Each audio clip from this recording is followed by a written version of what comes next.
Hello everybody, आज हम discuss करेंगे जॉन कीट्स की पोएम ऑड टू ऑटम।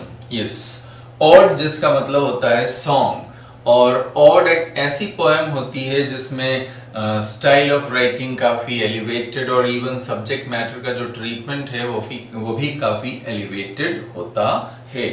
और पोएट काफी मैच्योरिटी एंड एक्सपीरियंस अटेन करने के बाद जनरली ऑड कंपोज करते हैं। तो यहाँ इस पोएम में जॉन कीट्स ने हमें ऑटम की ब्यूटी के बारे में बताया है।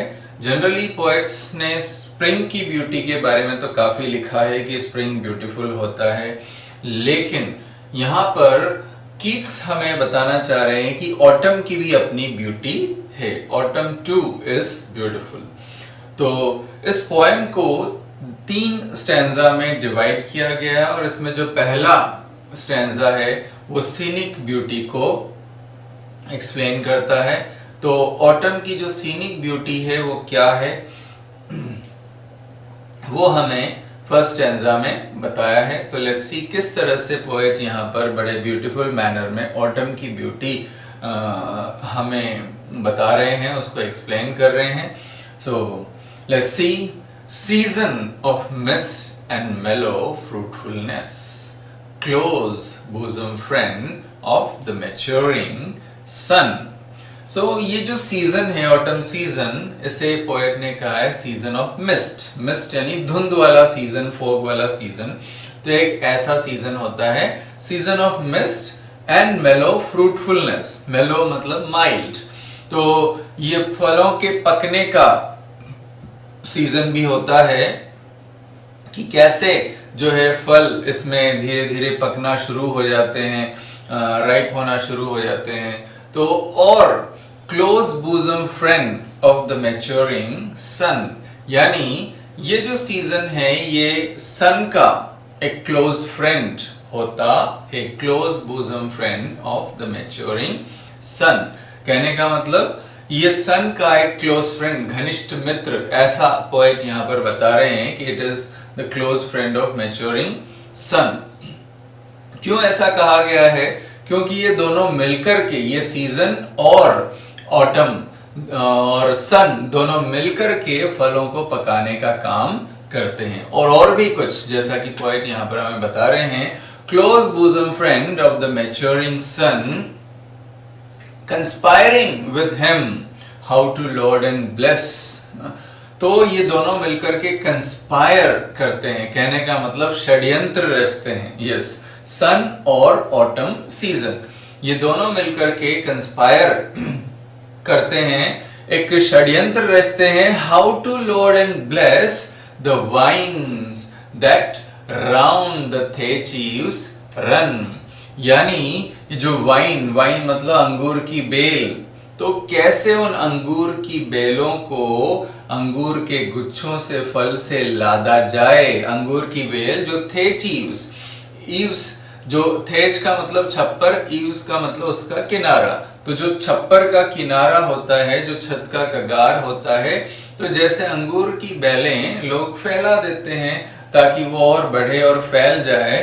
तो ये जो अंगूर की बेलें जो छप्पर के किनारे पर फैली हुई हैं, तो सन और ये सीजन, ऑटम सीजन, दोनों मिलकर के कंस्पायर करते हैं, ये षड्यंत्र रचते हैं कि कैसे इन अंगूर की बेलों को जो छप्पर पर फैली हुई है, जो ऐसे किनारे किनारे फैली हुई है, कैसे उन अंगूर की बेलों को फलों से लादा जाए।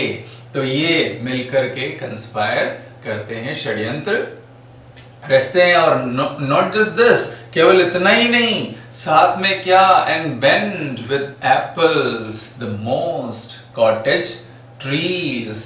तो कॉटेज में जो पेड़ लगे हुए हैं, एप्पल के पेड़, तो कैसे उन्हें बेंड कर दिया जाए। बेंड विद एप्पल्स यानी उन्हें एप्पल से ऐसा लाद दिया जाए कि वो उनके बोझ से बिल्कुल झुक जाएं। यानी ये जो सीजन है ऑटम सीजन, ये एप्पल्स का सीजन है, जब पेड़ जो हैं वो पककर और शाखाएं, ब्रांचेस जो हैं वो फलों से लद जाती हैं और उनके बोझ से, उनके भार से, उनके वेट से जो पेड़ है वो झुक जाते हैं। तो ये सीजन जो है वो ऐसा एक सीजन है जब ये मिलकर कंस्पायर करते हैं, सन और ऑटम सीजन, कि कैसे उन पेड़ों को फलों से लाद दिया जाए और कैसे उन्हें पूरा झुका दिया जाए। And fill all fruits with ripeness to the core, core means the central part, तो कैसे सारे फलों को टू द कोर, अंदर तक पका दिया जाए। And fill all fruits with ripeness to the core, तो कैसे सारे फलों को बिल्कुल अंदर तक पका दिया जाए। तो ये जो सीजन है, पोएट का कहने का मतलब ये है कि इसमें फल जो है पूरे अच्छे से पक जाते हैं, राइपन हो जाते हैं। और to swell the gourds and plump the hazel shells, तो गर्ड्स जो हैं जैसे एश गर्ड, बिटर गर्ड जैसा आपने सुना होगा, तो इसी तरह से बात यहाँ पर उन गर्ड्स को लेकर के हो रही है। तो ये गर्ड्स का भी सीजन होता है, तो कैसे उन गर्ड्स को स्वेलअप कर दिया जाए, बिल्कुल इन्फ्लैट कर दिया जाए, बिल्कुल ब्लो कर दिया जाए, फुला दिया जाए, क्योंकि इस सीजन में ही फल जो है वो बड़े होते हैं। और to plump the hazel shells with a sweet kernel, तो हैजल जो है वो होते हैं ड्राई फ्रूट्स, जैसे बादाम वगैरह होते हैं, तो वैसे हैजल भी एक तरह का ड्राई फ्रूट है। तो कैसे उस हैजल को एक स्वीट कर्नल से, सीड से भर दिया जाए। कहने का मतलब इस सीजन में, ये हैजल्स का सीजन है जब ये इनका सीड्स जो हैं वो बिल्कुल अंदर से पक जाते हैं और बिल्कुल भर जाते हैं, बिल्कुल राइप हो जाते हैं। तो ये वास्तव में ऐसा एक सीजन है। तो to swell the gourds, to plump the hazel shells with a sweet kernel. And इसके बाद पोएट हमसे कह रहे हैं कि किस तरह से ये जो सीजन है, इस सीजन में और फूल खिलते हैं। To set budding more and still more later flowers for the bees। और ये जो सीजन है इसमें भी अपने फूल खिलते हैं। ऐसा नहीं कि केवल स्प्रिंग सीजन में ही फूल खिलते हों, ऑटम के भी अपने फूल हैं। और ये जो सीजन है ये और फूलों को खिलाते हैं। To set budding more and still more, और इसमें फूल खिलते रहते हैं और ये फूलों को खिलाते रहते हैं। To set budding more and still more later flowers for the bees। तो ये तो एक तरह से bees के लिए, मधुमक्खियों के लिए later flowers का काम करते हैं, यानी स्प्रिंग में तो उन्हें भरपूर फूल मिले।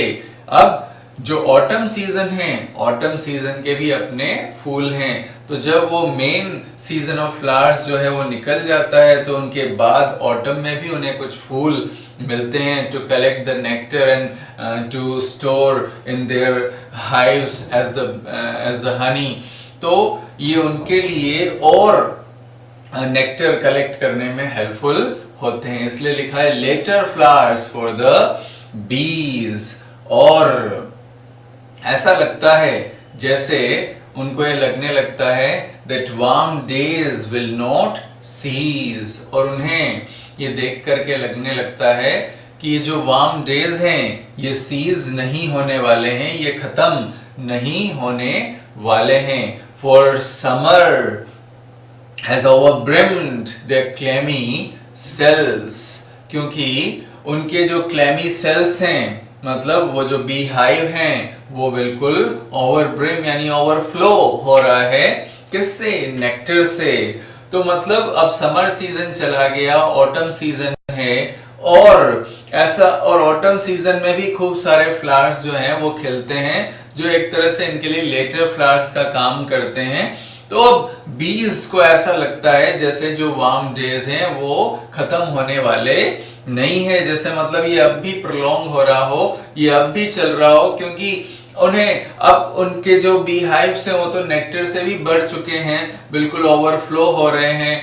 हनी जो है वो इतना उनका पास कलेक्ट हो गया है कि जैसे वो जो सेल्स, क्लेमी सेल्स का मतलब यहाँ पर बी हाइव्स की बात हो रही है, तो वो एक तरह से ओवरफ्लो हो रहे हैं। तो उनको अब ये लगने लगता है कि शायद ये वार्म डेज जो हैं वो खत्म होने वाले नहीं हैं, क्योंकि फूल और खिलते ही जा रहे हैं और आते ही जा रहे हैं। तो ऐसा ये सीजन होता है।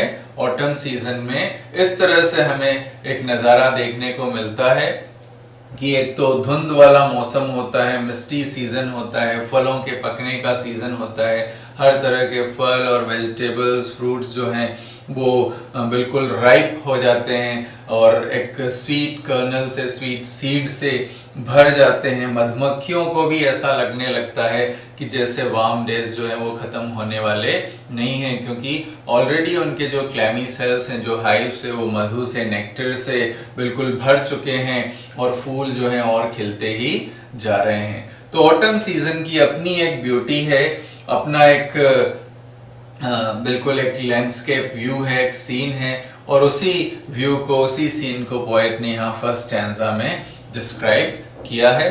तो इसके आगे जो सेकेंड स्टैंजा है हम उसको अगले वीडियो में डिस्कस करेंगे। तब तक के लिए थैंक यू वेरी मच।